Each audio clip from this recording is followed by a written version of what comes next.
Amen. Que le nom de notre Seigneur soit glorifié.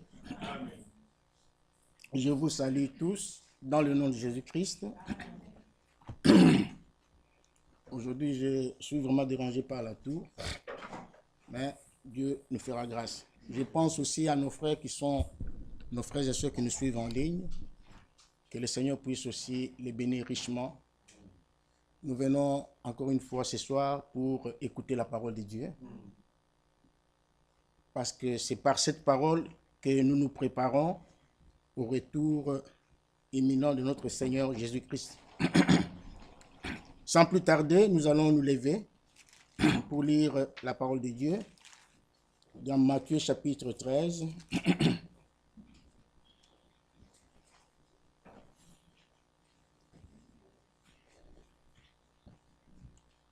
Nous lirons à partir du verset 47 jusqu'au verset 51.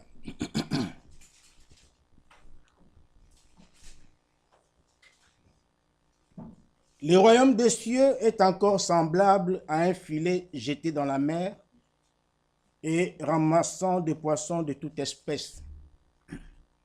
Et quand il est rempli, les pêcheurs le tirent et après s'être assis sur le rivage, ils mettent dans des vases ce qui est bon et ils jettent ce qui est mauvais. Il en sera de même à la fin du monde. Les anges viendront, séparer les méchants d'avec les justes et ils les jetteront dans la fournaise ardente où il y aura des pleurs et des grincements de dents. Avez-vous compris toutes ces choses? Oui, répondirent-ils. Amen. Amen. Prions. Notre Père céleste, Dieu Tout-Puissant, nous te disons merci de nous avoir rassemblés encore ce soir pour entendre ta parole, Seigneur. Seigneur, nous te prions de venir au milieu de nous par ton Saint-Esprit, parce que sans le Saint-Esprit, nous ne pouvons absolument rien faire. Conduis-nous, Père, assiste-nous et parle-nous du haut des cieux, Seigneur. Ô Dieu, bénis-nous, bénis chaque frère, chaque sœur, guéris les malades au milieu de nous et accorde à chacun ce dont il a besoin pour la gloire de ton Saint-Nom et accomplis ta volonté au milieu de nous, au nom du Seigneur Jésus-Christ. Amen. Amen. Vous pouvez vous asseoir.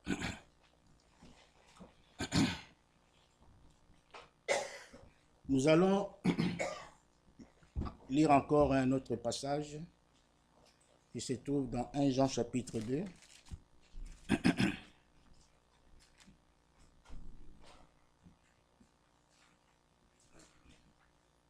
À partir du verset 15.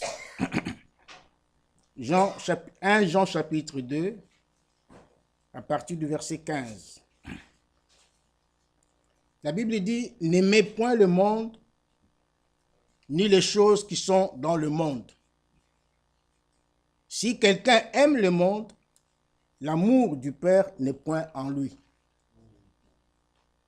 Car tout ce qui est dans le monde, la convoitise de la chair, la convoitise des yeux et l'orgueil de la vie ne vient point du Père, mais vient du monde. Et le monde passe et sa convoitise aussi. Mais celui qui fait la volonté de Dieu demeure éternellement. Amen. Tout dans ce monde déçoit.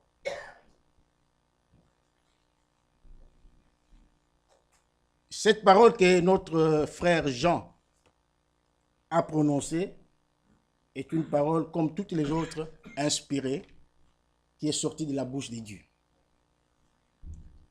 Il dit de ne pas avoir l'amour du monde. Parce que dans le monde, il n'y a rien de bon.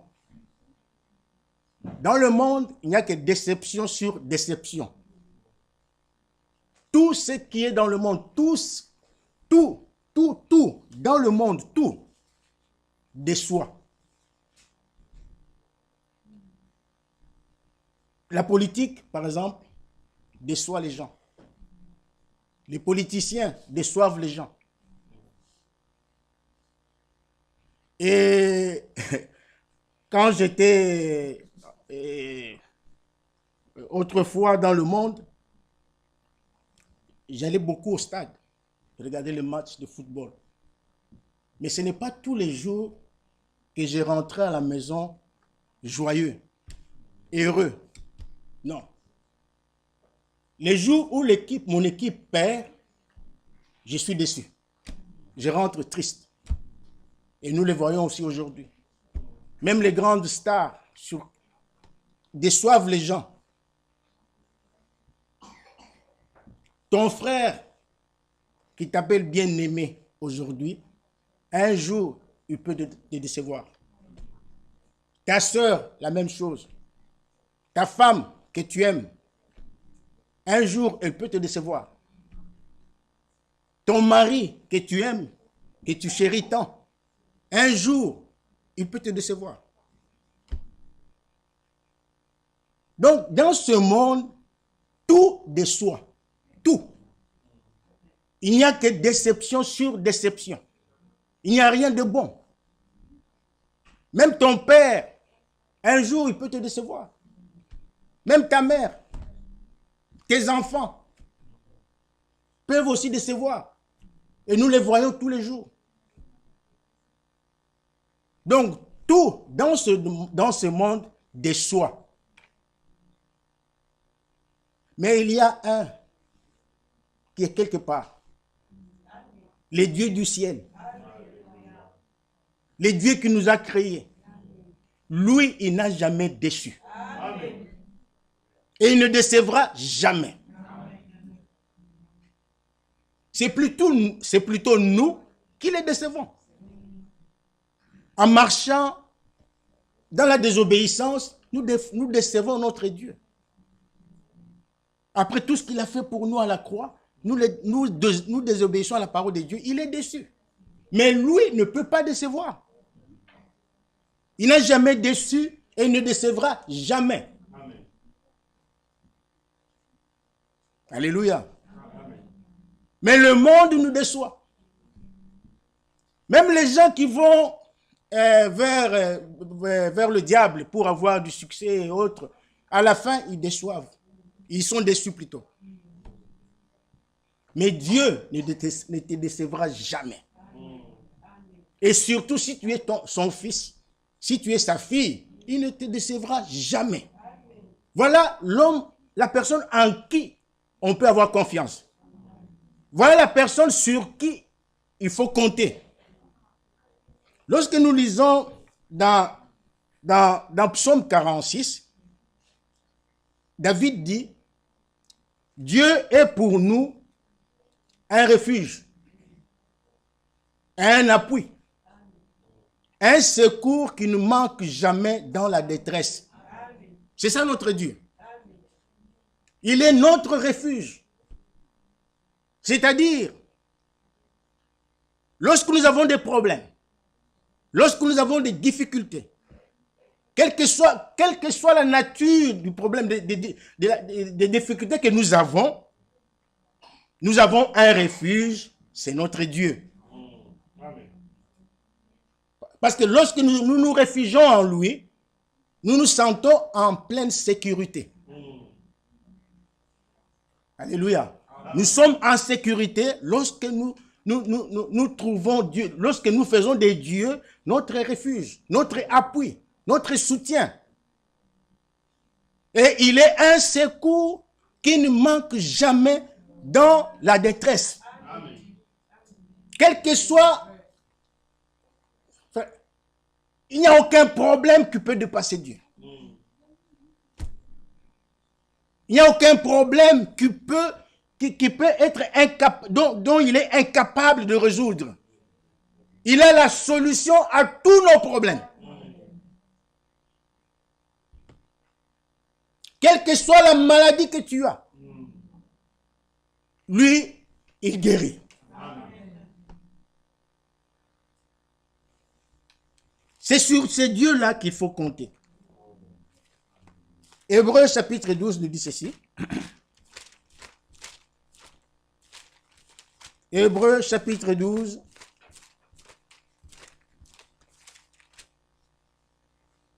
commençons au verset 1. Nous donc aussi, puisque nous sommes environnés d'une si grande nuée de témoins, rejetons tout fardeau et le péché qui nous enveloppe si facilement et courons avec persévérance dans la carrière qui nous est ouverte. Ayons le regard sur Jésus. C'est là où je voulais mettre un accent. Ayons le regard fixé sur Jésus, qui suscite la foi et l'amène à la perfection. Amen. En échange de la joie qui lui était réservée, il a souffert la croix, méprisé l'ignominie et s'est assis à la droite du trône de Dieu. La Bible dit, ayons le regard, pas sur une église, pas sur un pasteur, pas sur un homme, mais ayons notre regard fixé sur Jésus-Christ. Parce que c'est lui le chef et le consommateur de notre foi. Et c'est lui qui donne la foi. C'est lui qui nous donne la foi et qui amène cette foi à la perfection. Il est notre secours. Amen.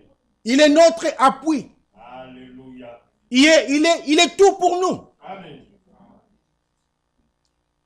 Nous n'avons pas de raison d'avoir des soucis. La Bible dit dans Jean chapitre 3 qu'un homme ne peut recevoir que ce qui lui a été donné du ciel. Et personne ne peut avoir la foi si cela ne lui a pas été donné. Donc la foi vient même de Dieu lui-même. La foi est un don de Dieu. Et un homme ne peut recevoir que ce qui lui a été donné du ciel. Le salut vient du ciel. La guérison vient du ciel. La délivrance vient du ciel. Ayons confiance en ces dieux-là. Quelle que soit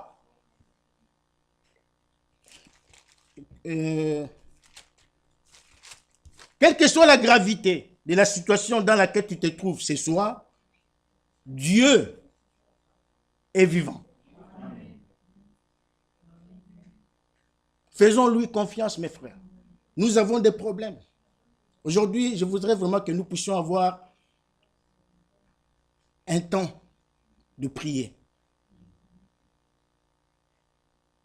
Nous devons prier. Parce que je sais qu'ici, comme nous sommes assis, nous avons des problèmes. Nous avons des difficultés. Chacun a un problème. Chacun se trouve dans une situation, il a quelque part, donc chacun de nous a un problème qui lui est vraiment totalement impossible de résoudre. Mais c'est lui qui donne solution à tous nos problèmes, est au milieu de nous ce soir. Parce que Jésus a dit, là où 2 ou 3 sont réunis à mon nom, je suis au milieu d'eux. Amen. Que Dieu nous aide.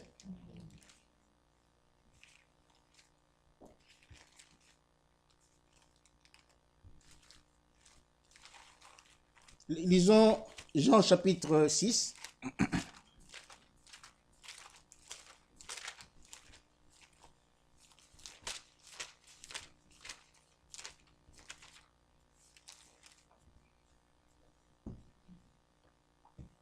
Jean chapitre 6, le verset 44 dit, « Nul ne peut venir à moi si le Père qui m'a envoyé ne l'attire, et je le ressusciterai au dernier jour.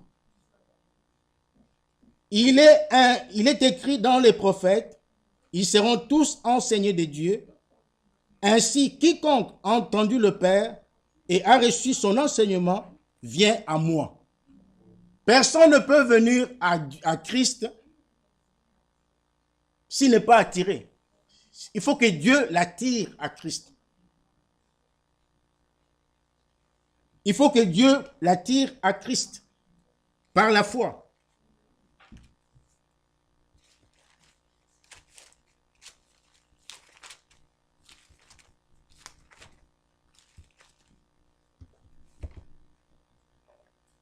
Nous allons prier. Lèvons-nous, nous allons prier.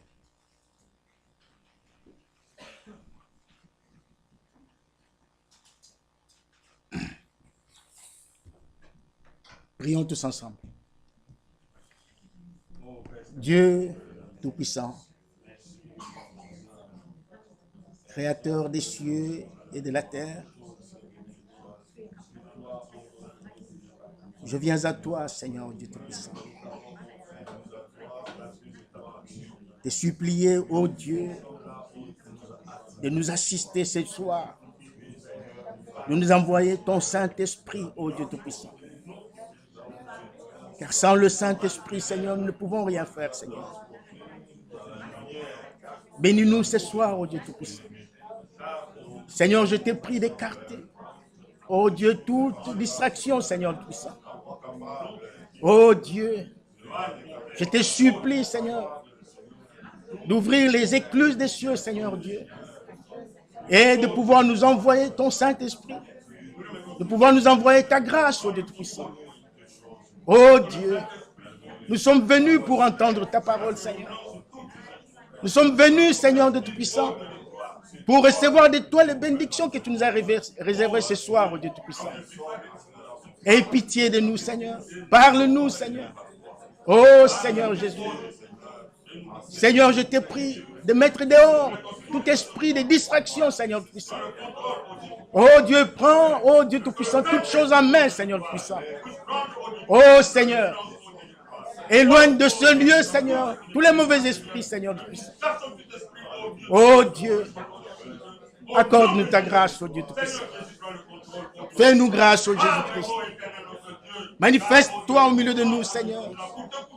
Toi, tu as dit que là où 2 ou 3 sont réunis à mon nom, je suis au milieu d'eux. Seigneur, sois au milieu de nous, Seigneur. Je t'en supplie. Bénis-nous, Seigneur. Oh Dieu. Bénis mon frère, bénis ma soeur, Seigneur puissant. Oh Dieu, sans toi, nous ne pouvons rien faire du tout. Aie pitié de nous, Seigneur. Oh Seigneur Jésus-Christ. Aie pitié de nous, Père Céleste. Manifeste-toi au milieu de nous, Seigneur. Oh Seigneur Jésus-Christ. Souviens-toi de nous, Père. Souviens-toi de nous, Seigneur Jésus. Aie pitié de nous, Seigneur. Je t'en supplie. Mon Dieu, mon Dieu. Assiste-nous, Seigneur Jésus-Christ. Oh Seigneur Jésus, aie pitié de nous. J'ai confiance en toi, Seigneur Dieu Tout-Puissant. Oh Dieu Tout-Puissant. Assiste-nous, Seigneur. Fais-nous grâce, oh Dieu Tout-Puissant. Oh Dieu, fais-nous grâce. Je t'en supplie. Fais-nous grâce, oh Dieu.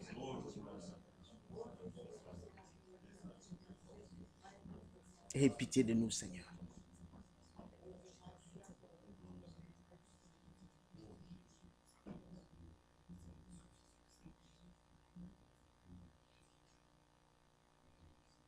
Alléluia.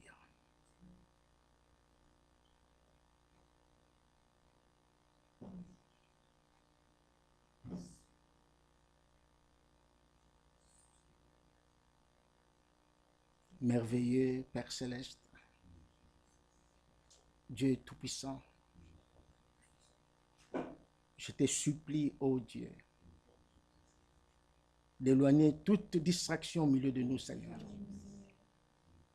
Je te supplie, ô Dieu Tout-Puissant, de mettre hors d'état de nuire, Seigneur, tous les mauvais esprits au milieu de nous, Père. Nous avons besoin du Saint-Esprit, ô Dieu. Accorde-nous la grâce, ô Dieu Tout-Puissant. Donne-nous le Saint-Esprit, ô Dieu Tout-Puissant. Ô Dieu, manifeste-toi au milieu de nous. Nous avons besoin de ta grâce, oh Dieu. Nous sommes venus pour écouter ta parole. Nous sommes venus pour recevoir tes bénédictions, Seigneur. Fais-nous grâce, oh Dieu Tout-Puissant. Pardonne nos péchés, pardonne nos iniquités, oh Dieu. Lave-nous avec le sang de Jésus-Christ, oh Père. Purifie-nous de toutes les souillures, de l'esprit et de la chair, oh Dieu Tout-Puissant. Manifeste au milieu de nous, Père. Oh Seigneur, sois loué, sois glorifié. Au nom de Jésus-Christ. Amen. Amen. Vous pouvez vous asseoir.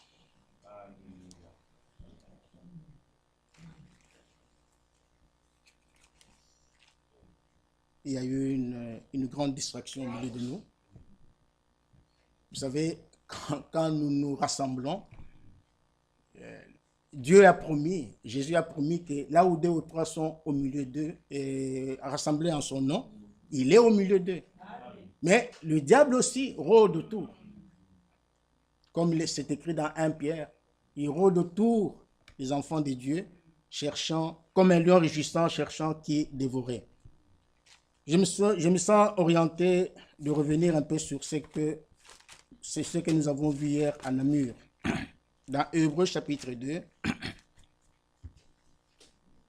Lisons Hébreux chapitre 2.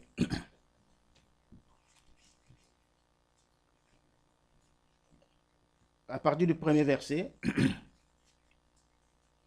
la Bible dit, c'est pourquoi nous devons d'autant plus nous attacher aux choses que nous avons entendues, de peur que nous ne soyons emportés loin d'elles. Nous avons reçu un message en cet âge, un message important, un message dans lequel Dieu nous a révélé tous les mystères qui étaient cachés dans la Bible. Et ces mystères n'avaient jamais été révélés au cours des âges. Mais c'est dans notre âge, dans le 7e âge, que Dieu a révélé tous ces mystères-là. Nous sommes un peuple privilégié. Nous sommes un peuple sur qui Dieu compte. Nous sommes un peuple aimé de Dieu. Dieu nous a tellement aimés que non seulement il nous a envoyé son Fils Jésus-Christ pour qu'il prenne la place de chacun de nous, mais il a aussi envoyé un message pour pouvoir nous préparer parce que bientôt il y aura un enlèvement. C'est pour cette raison que nous venons chaque soir ici pour écouter la parole de Dieu, écouter ce message. Alors Paul nous dit ici, il dit, c'est pourquoi nous devons d'autant plus nous attacher aux choses que nous avons entendues. Nous avons entendu le message. Nous avons entendu la parole de Dieu. Nous venons tous les jours ici pour entendre la parole de Dieu. Et personne ne peut dire aujourd'hui qu'il ne connaît rien, qu'il n'a jamais entendu, que Dieu ne lui a jamais parlé. Non. Chaque mardi, nous venons ici, nous écoutons la parole de Dieu. Le vendredi, comme aujourd'hui, nous sommes venus écouter la parole de Dieu. Tous les dimanches, nous venons pour écouter la parole de Dieu. Nous avons beaucoup entendu. Nous avons beaucoup entendu et nous connaissons beaucoup. Mais le problème est que, malgré cette connaissance que nous avons, le diable est en train de nous distraire. Avec les choses du monde, avec beaucoup de choses. Nous sommes distraits et nous oublions ce que nous avons entendu. Nous oublions ce que Dieu nous a révélé. Amen. Nous oublions cela. Alors, Paul dit, pour ne pas être emportés loin de ces choses, nous devons nous attacher aux choses que nous avons entendues, à la parole de Dieu. J'ai donné un exemple hier. Si quelqu'un a un chien, parce que attaché, ici veut dire, selon les dictionnaires, comment dirais-je, lié, hein, donc attaché, donc fixé au moyen d'un lien. Donc vous prenez un chien par exemple, si vous avez un chien, si vous ne voulez pas que le chien aille, comment dirais-je, vagabonder, qu'est-ce que vous faites? Vous prenez un lien, une corde, avec laquelle vous attachez votre chat pour qu'il ne puisse plus vagabonder. Maintenant, nous, dans le spirituel, nous avons aussi un lien. Parce que Paul nous dit ici de nous attacher aux choses que nous avons entendues, c'est-à-dire à la parole de Dieu. Nous aussi, nous avons un lien. Un lien, c'est l'amour. Parce que dans Colossiens, il est écrit que, mais par-dessus toutes ces choses, n'est-ce pas, revêtez-vous de l'amour qui est le lien de la perfection. Donc, l'amour pour nous est le lien avec lequel nous devons être attachés à la parole de Dieu. Qu'est-ce que je veux dire par là? Si quelqu'un aime Dieu, si quelqu'un a l'amour de Dieu dans son cœur, cet amour-là va l'attacher à la parole de Dieu. Il doit aimer la parole de Dieu. Il sera attaché aux choses de Dieu. Il sera attaché aux choses du royaume. Mais si quelqu'un n'a pas l'amour de Dieu, il va tout simplement négliger la parole.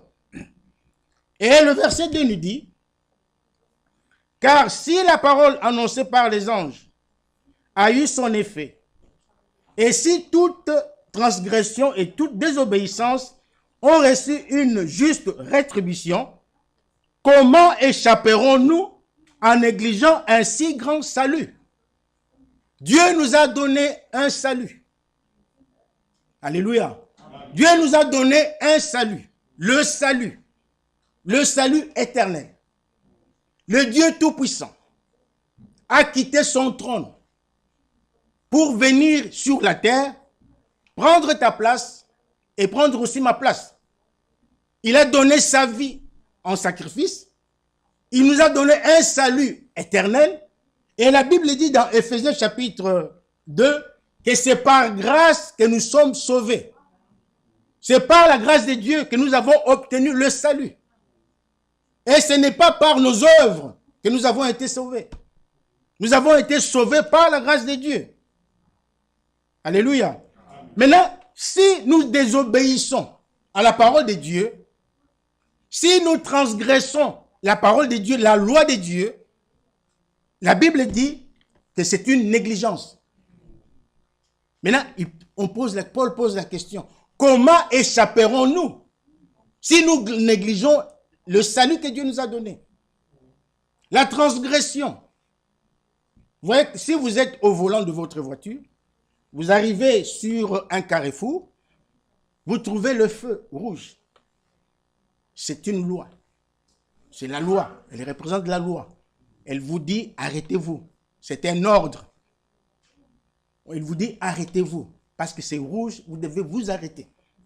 Et lorsque vous arrêtez, cela permet aux gens qui sont, aux véhicules qui sont dans les autres sens là-bas, de pouvoir circuler librement. Mais vous devez vous arrêter. Mais si vous brûlez le feu rouge, vous ne voulez pas respecter le feu rouge, vous continuez, qu'est-ce que vous allez faire? Vous allez faire un accident. Et quand vous allez faire cet accident, vous allez soit vous retrouver à l'hôpital, ou soit à la morgue. Pourquoi? Parce que vous avez brûlé le feu. C'est la même chose aussi avec Dieu. Dieu a donné sa parole. Il nous a envoyé sa parole. Et dans Jacques, il est écrit que la parole de Dieu est une loi parfaite.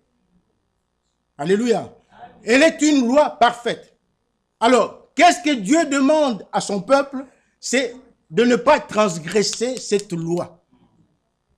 C'est de ne pas désobéir à cette loi. Parce que c'est lui qui désobéit à la loi de Dieu. Il y a un salaire. Parce que désobéir à la loi de Dieu, c'est pécher contre Dieu.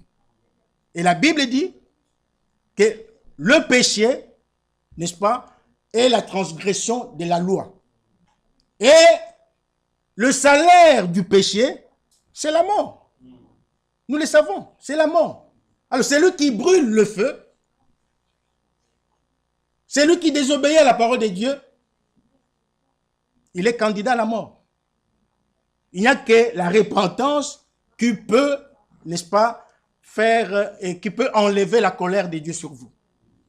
Mais si vous demeurez dans la désobéissance, vous désobéissez à la parole de Dieu, alors là, vous aurez un problème sérieux avec Dieu. Et qu'est-ce qui va rester? Qu'est-ce qui va venir après? C'est le jugement. Lorsque vous désobéissez à la parole de Dieu, vous négligez le salut que Dieu vous a donné gratuitement. Ce qui reste après, ce qui vient après, c'est le jugement. C'est le jugement. Hébreux chapitre 10.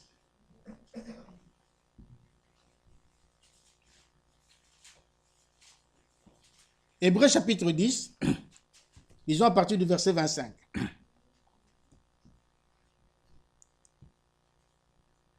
N'abandonnons pas notre assemblée comme c'est la coutume de quelques-uns, mais exhortons-nous réciproquement, et cela d'autant plus que vous voyez s'approcher le jour. Car si nous péchons volontairement, après avoir reçu la connaissance de la vérité, il ne reste plus de sacrifice pour le péché, mais une attente terrible du jugement et l'ardeur d'un feu qui dévorera les rebelles. Ici, Paul est en train de lier la négligence. Quand nous abandonnons notre assemblée, quand nous négligeons les services divins, quand nous négligeons ces choses-là, tout ce que Dieu fait au milieu de son peuple, il appelle ça péché volontaire. Parce que vous savez bien ce que vous êtes en train de faire. Vous qui négligez l'Église, vous qui négligez l'assemblée de Dieu, vous qui négligez le service divin ici, vous dites, ah non, ça ce sont leurs affaires. Mais la Bible dit, après avoir reçu la connaissance de la vérité, parce que vous avez été avertis, vous avez été enseigné, vous avez reçu la parole de Dieu, vous connaissez la volonté de Dieu. Mais lorsque vous négligez les choses de Dieu, c'est un péché. C'est un péché. Négligez ce que Dieu fait dans son assemblée. Négligez ce que Dieu fait dans son peuple. Négligez ce que Dieu fait ici. C'est un péché. Vous dites, oh non, ça ce sont les affaires, je reste à la maison. Vous restez à la maison alors que Dieu est en train de bénir son peuple ici. Alors que Dieu est en train de préparer son peuple. Vous restez à la maison. Pour faire quoi? Nous devons avoir du respect dans les choses de Dieu. Nous devons respecter Dieu. Nous devons respecter sa parole. Nous devons respecter ses serviteurs. Nous devons respecter tous les services divins. Dimanche, c'est vous qui avez voté. Vous avez voté des diacres. C'est vous qui les avez votés. Moi, je n'ai pas voté. Mais c'est vous qui les avez votés. Vous savez ce que vous avez fait? Vous avez pris un engagement devant Dieu. C'est-à-dire, les diacres sont les serviteurs de Dieu. Ils sont là, non seulement pour vous servir, mais ils servent Dieu au travers de vous. Vous comprenez? Mais ayez du respect pour ces diacres-là. Respectez-les. Même celui qui n'a pas voté, le frère X. Mais du moment où la majorité l'a voté, vous devez le respecter. Vous devez respecter. Parce que les diacres ont de l'autorité dans l'église du Dieu vivant. Puisque vous les avez votés, donc cela veut dire que Dieu a acté votre vote. Vous comprenez? Alors vous devez respecter ce qui s'est fait dans cette assemblée. Même si ça va mal, même si ça ne marche pas bien, du moment où vous êtes membre de cette assemblée, vous devez avoir du respect. Frère Branham dit, dans le respect, il parle même de pape, que vous devez respecter même le pape. Tout c'est lui qui sert Dieu, même s'il est dans le faux. Mais du moment où il fait un service divin, cela demande du respect. vous avez reçu la connaissance de la vérité. Vous connaissez toutes ces choses-là. Vous les connaissez. Alors, si vous commencez à négliger l'Église, ah non, moi, ce diacre-là, je ne l'aime pas. Ah, mais moi, ce diacre-là, vraiment, non. Du moment où il a été voté, vous lui devez du respect. Il faut le respecter. C'est difficile, mais c'est comme ça. C'est la loi de Dieu. Donc, n'abandonnez pas votre assemblée parce que vous n'êtes pas d'accord avec ce qui se passe là dans l'assemblée. Si vous le faites, si nous sommes l'assemblée du Dieu vivant, si réellement Dieu est au milieu de nous, lorsque vous faites cela, vous commettez un péché volontaire. Et pour cela, la Bible dit, il ne reste plus de sacrifice pour le péché. Non, c'est fini. Il ne reste plus de sacrifice pour le péché. Parce que Jésus-Christ est mort une fois pour toutes. Jésus-Christ ne reviendra plus ne reviendra plus sur la terre, souffrir et mourir parce que toi tu as péché. Non. L'unique chose qui peut arrêter la colère de Dieu, c'est la repentance. C'est la repentance. Quand tu as fait quelque chose de faux et que tu le reconnais, il ne te reste plus que de te repentir, de te convertir, de revenir à Dieu.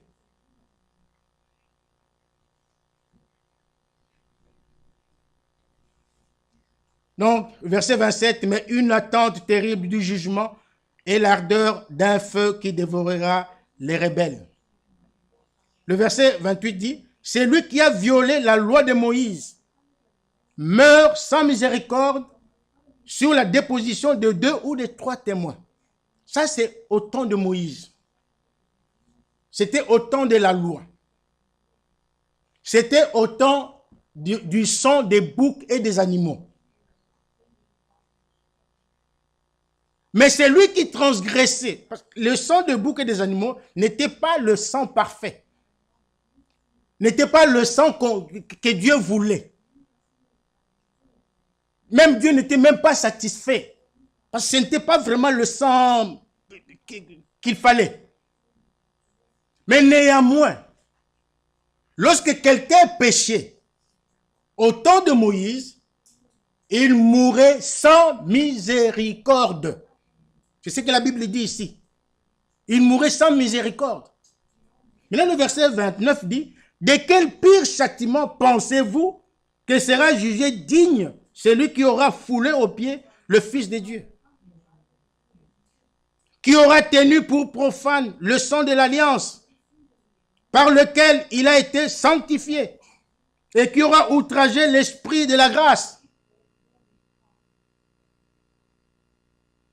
Maintenant, sous le sang de Jésus-Christ, le sang parfait, le sang que Dieu voulait, maintenant, vous péchez contre ce sang-là, vous péchez contre Dieu, vous foulez au pied le sang de Christ.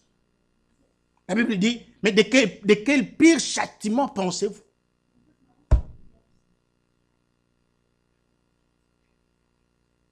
Alléluia. Nous ne sommes pas venus pour passer au jugement. Nous ne sommes pas de ceux qui attendent le jugement dernier. Ceux qui attendent le jugement dernier sont dans les dénominations. Les pentecôtistes et autres. Les catholiques, eux, ils attendent le jugement dernier. Mais nous venons ici parce qu'il y a un enlèvement. Parce que nous attendons le retour de Jésus-Christ. Mais maintenant, la Bible nous enseigne que nous tous, nous devons passer par le jugement. Même les élus doivent passer par le jugement. Alléluia. Nous devons tous passer par le jugement. Mais maintenant, notre jugement à nous, élus, enfants de Dieu, la Bible dit, commence dans la maison de Dieu.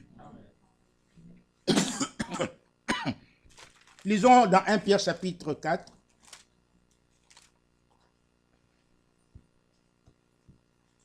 « 1 Pierre chapitre 4, le verset 17 dit, « Car c'est le moment où le jugement va commencer par la maison de Dieu. Or, Si c'est par nous qu'il commence, quelle sera la fin de ceux qui n'obéissent pas à l'évangile de Dieu? Et si les justes se sauvent avec peine, que deviendront l'impie et le pécheur? Notre jugement commence maintenant. Notre jugement nous commence dans la maison de Dieu. Parce que Dieu ne jugera le monde que par sa parole. Dieu ne jugera pas le monde selon une église, par une église, non. Mais il va juger le monde par sa parole. Jean 12, 47 le dit ainsi. Jésus dit que ce n'est pas moi qui suis votre juge, mais c'est la parole que je vous ai donnée qui sera votre juge. Donc, Dieu ne juge que par sa parole. Maintenant, pour nous, enfants de Dieu, pour nous les élus, qui attendons l'enlèvement, notre jugement commence dans la maison de Dieu. Amen. Notre jugement commence maintenant. Lorsque nous venons écouter la parole de Dieu, Dieu nous parle. Dieu qui voit tout. Dieu qui t'a vu dans le secret. Lorsque tu faisais des histoires dans le secret, moi je n'étais pas là. Ton frère n'était pas là, ta soeur n'était pas là. Mais toi, quand tu faisais ces choses dans le secret, Dieu, lui, au ciel, il te voyait. Alors quand tu viens à l'église, Dieu te parle. Dieu révèle ce que tu as fait dans le secret, par sa parole. Ce n'est pas ainsi. Hébreu le dit, hein? Hébreu chapitre 4. Hébreu chapitre 4, verset 12. Car la parole de Dieu est vivante et efficace, plus tranchante qu'une épée quelconque à deux tranchants, pénétrante jusqu'à partager âme et esprit, jointure et moelle. Elle juge les sentiments et les pensées du cœur. La parole, Dieu connaît ton cœur. Dieu, il connaît ton cœur. Dieu connaît ta vie. Ce que tu fais dans le secret, Dieu le sait. Tes pensées, Dieu le sait. Mais là, quand tu viens à l'église, Dieu te parle, il met ce que tu fais à nu et à découvert. Alors là, c'est une occasion pour toi, n'est-ce pas, de mettre ta vie en ordre. C'est une occasion pour toi de te repentir, d'arranger ta vie devant Dieu et marcher comme il veut. Parce que, comme elle dit ici, elle juge les sentiments et les pensées du cœur. Il s'agit du cœur. Il s'agit de ton cœur. Parce que dans Marc chapitre 7, il est écrit que c'est dans notre cœur, ou plutôt ce n'est pas ce qui entre dans l'homme, qui suit l'homme, mais c'est ce qui sort de l'homme. Qu'est-ce qui sort de l'homme? Les mauvaises pensées, les adultères, les convoitises, toutes ces choses mauvaises sortent du cœur de l'homme. Et c'est ça qui suit l'homme. Alors Dieu a besoin de ton cœur. Dieu te parle, il t'envoie sa parole pour que cette parole puisse juger les sentiments et les pensées qui sont dans ton cœur. C'est pour par sa parole, qu'il puisse sanctifier ton cœur. Comme Ézéchiel chapitre 36 nous dit, je vous donnerai un cœur nouveau. Dieu veut te donner un cœur nouveau. Pas le cœur que tu as. Il veut te donner un nouveau cœur. Il veut enlever de ton corps le cœur de pierre qui est incrédule, qui ne reçoit pas la parole de Dieu, qui discute toujours avec la parole de Dieu. Il veut briser cette pierre-là qui est dans ton cœur par sa parole pour te donner un cœur de chair. Un cœur où doit habiter le Saint-Esprit. Parce que pose-toi la question, mon frère, ma soeur. Pourquoi je ne reçois pas le Saint-Esprit? Pourquoi je ne reçois pas le Saint-Esprit? Parce que nous venons ici pour recevoir le Saint-Esprit. Mais pourquoi il ne vient pas? Et pourtant, tu as cru. Tu as cru il y a des années, des années. Acte chapitre 19, Paul a posé la question. Avez-vous reçu le Saint-Esprit après avoir cru? Or, dans la Bible, nous voyons que tous ceux qui avaient cru avaient reçu le Saint-Esprit. Tous ceux qui avaient cru. Des hommes comme vous et moi. Mais ils avaient reçu le Saint-Esprit après avoir cru. Mais toi, ça fait des années et des années que tu fréquentes cette assemblée. Ça fait des années que tu as reçu le message. Pourquoi le Saint-Esprit ne vient-il pas en toi? C'est qu'il y a quelque chose. À ce groupe-là, quand Paul a posé cette question, Paul a sondé, il a compris qu'il y avait un problème sérieux. Et les problèmes qu'ils avaient, le problème qui les empêchait de recevoir le Saint-Esprit, était lié au baptême. Ils avaient reçu le baptême de Jean, alors maintenant, ils devaient recevoir le baptême dans le nom du Seigneur Jésus-Christ. Lorsqu'ils ont compris, ils se sont fait baptiser dans le nom du Seigneur Jésus-Christ. Et la Bible dit que Paul a prié et leur a imposé les mains. Ils ont reçu le Saint-Esprit. Mais Jésus-Christ n'a pas changé. Il est le même hier, aujourd'hui, éternellement. L'Église a besoin du Saint-Esprit. L'Église ne peut pas fonctionner sans le Saint-Esprit. C'est impossible. Les prédicateurs qui prêchent ici ne peuvent pas fonctionner sans le Saint-Esprit.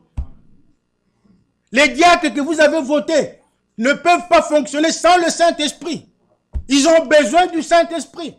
Nous avons tous besoin du Saint-Esprit.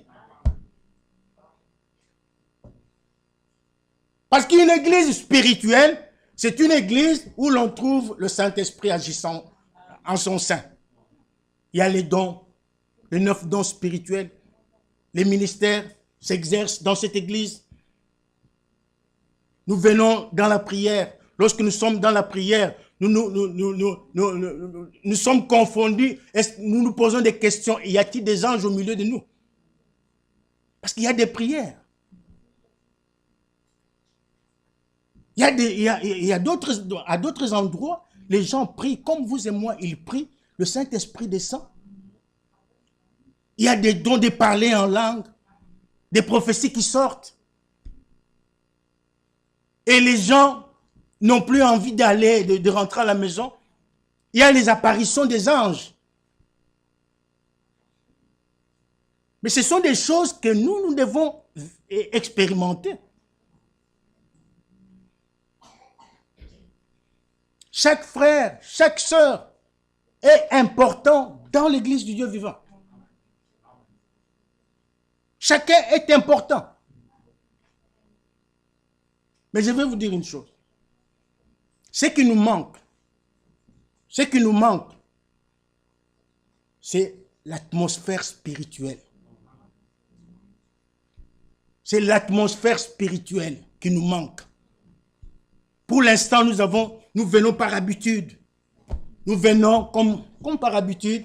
Quand je vais à l'église, comme je n'ai rien à faire, je vais à l'église. Non.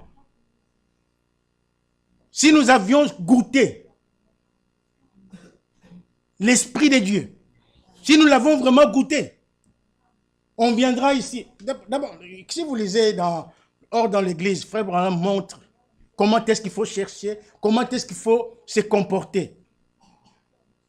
L'église, le culte commence à 19h30. Mais déjà à 19h juste, la salle est pleine. À 19h juste, la salle est déjà pleine. Les gens sont en train de prier, de chercher la volonté, la face de Dieu, de chercher l'atmosphère spirituelle. Et quand le culte commence, c'est du feu. Mais ici, nous remplissons les bancs à 20h.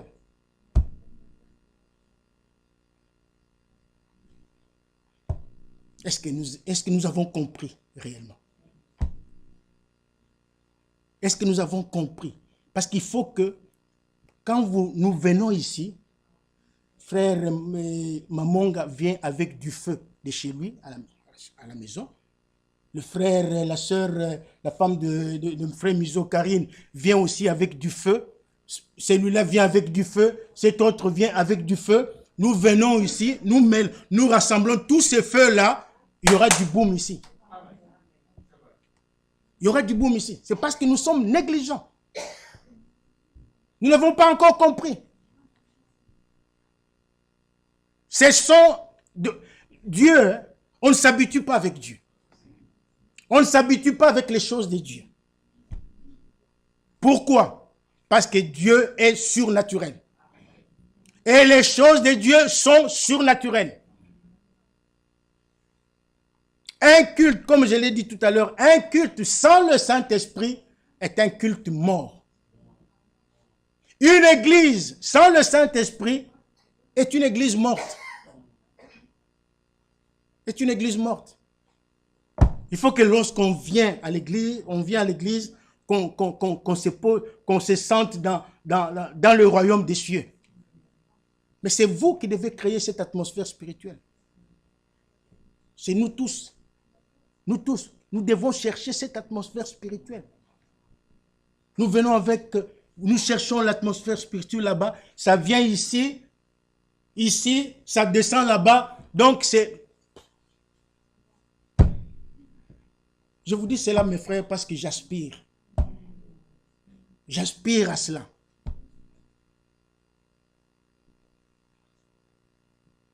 J'aspire à ces choses. Et nous devons tous aspirer à ces choses. Paul dit ici dans 1 Corinthiens chapitre 14, il dit ceci. 1 Corinthiens 14. Je crois que c'est 1 Corinthiens 14. Non, 1 Corinthiens chapitre 12. Oui, 1 Corinthiens chapitre 12. Nous lisons à partir du verset 28. Je vais bientôt terminer. Au verset 27 d'abord. Vous êtes le corps de Christ et vous êtes ses membres, chacun pour sa part. Chacun de nous est censé être membre du corps de Christ. Or, si vous lisez dans 1 Corinthiens chapitre 12, au verset 12 et 13, il est montré que le corps de Christ est composé de plusieurs membres. Et pour entrer dans ce corps, il faut le baptême du Saint-Esprit. Pour être membre du corps, il faut être baptisé du Saint-Esprit. Et dans le corps du Christ, il n'y a pas de dormeurs. Dans le corps de Christ, il n'y a pas de chômeurs. Non, non, non. Il y a du travail pour chacun, pour tout le monde. Quand on est dans le corps de Christ, eh bien, on doit avoir du travail. Prenez votre corps physique. Il est aussi composé de membres, de différents membres. Mais chaque membre a un travail. Chaque membre de votre corps a une fonction. N'est-ce pas? Je vous pose la question, vous êtes fâché contre moi? Non. Chaque membre de votre corps a une fonction. Et dans le corps de Christ, c'est la même chose. Chaque membre du corps a aussi une fonction. Quelle est ta fonction, mon frère? Quelle est ta fonction, ma soeur? Qu'est-ce que tu fais dans le corps de Christ? Es-tu dans le corps de Christ? Vous êtes le corps de Christ et vous êtes ses membres, chacun pour sa part. Ne peut dire ceci que celui qui est baptisé du Saint-Esprit. Et Dieu a établi dans l'Église, premièrement, des apôtres, deuxièmement, des prophètes, troisièmement, des docteurs, ensuite, ceux qui ont le don des miracles, puis ceux qui ont le don de guérir, de secourir, de gouverner, de parler diverses langues. Maintenant, on pose la question. Tous sont-ils apôtres? Non. Tous sont-ils prophètes? Non. Tous sont-ils docteurs? Non. Tous ont-ils les dons de miracles? Non. Tous ont-ils les dons de guérison? Non. Tous parlent-ils en langue? Non. Tous interprètent-ils? Non. Maintenant, le verset 31 dit, aspirez aux dons les meilleurs et je vais encore vous montrer une voie par excellence. Il faut aspirer à ces choses. Moi, j'aspire, n'est-ce pas? Je rêve, je prie tous les jours de voir une église spirituelle.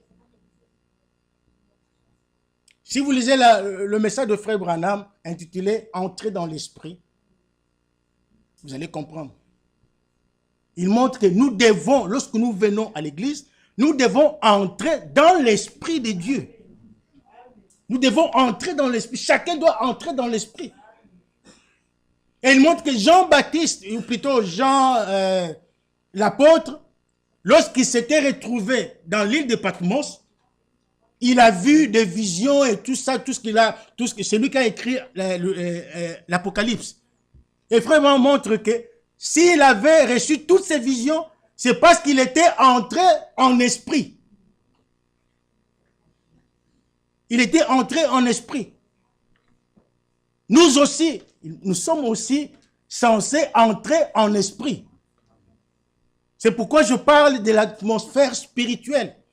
Commençons à chercher cette atmosphère depuis déjà dans nos maisons. Parce que le culte, on ne le prépare pas ici. Le culte, on le prépare déjà à la maison. Avant de venir à l'église, tu prépares déjà le culte là-bas. Tu cherches un temps, une occasion, tu es seul ou vous êtes à 2 ou 3, vous vous concentrez, vous priez Dieu, vous cherchez la face de Dieu. Si nous le faisons, lorsque nous venons ici, Dieu va nous parler. Si nous cherchons à entrer dans l'esprit, nous cherchons l'atmosphère spirituelle, Dieu nous parle. Et les démons ne viendront pas se jouer de nous ici. Non. Parce que vous savez, nous sommes tous là. Je ne connais pas la vie de vous tous. Mais parmi vous, parmi nous, il y a des gens qui viennent avec des démons. Il y a des gens qui viennent avec des démons. Peut-être qu'il ne sait pas qu'il est habité par un démon, mais il vient à l'église. Et ce sont des démons qui viennent déranger les cultes. Ce sont des démons qui viennent nous empêcher les bénédictions. Ils sont là. Prenez le cas de Daniel. Lorsqu'il priait, le diable est allé bloquer la bénédiction. Il a prié, mais l'ange nous a dit que sa prière était déjà, la solution était déjà là. Dieu avait déjà donné la solution, mais le diable l'avait bloqué. Mais c'est ce qu'il fait son travail. C'est ce qu'il fait toujours. 1 Pierre dit, il rôde autour des enfants de Dieu comme un lion rugissant, cherchant qui dévorer. Mais il est là, tout autour, il cherche par tous les moyens. Et si vous venez avec un démon, cherchons l'atmosphère spirituelle. Prenons les choses de Dieu au sérieux. Prenons les choses de Dieu au sérieux. Prenons nos cultes au sérieux. Prenons les services divins au sérieux. Parmi nous, il y a beaucoup de gens qui ont des choses dans le cœur, mais qui n'ont pas le courage de le dire. Non, il faut dire. Il faut avoir le courage de dire. Tu as un problème avec ton frère, va lui dire. Parle-lui. Mon frère, voilà ceci et cela. Non, nous devons nous dire des choses en face. Je termine par un verset. Zacharie, c'est dans Zacharie. Zacharie.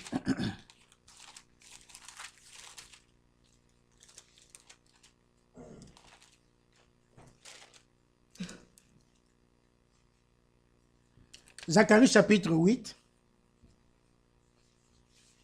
le verset 16 dit ceci. Voici ce que vous devez faire.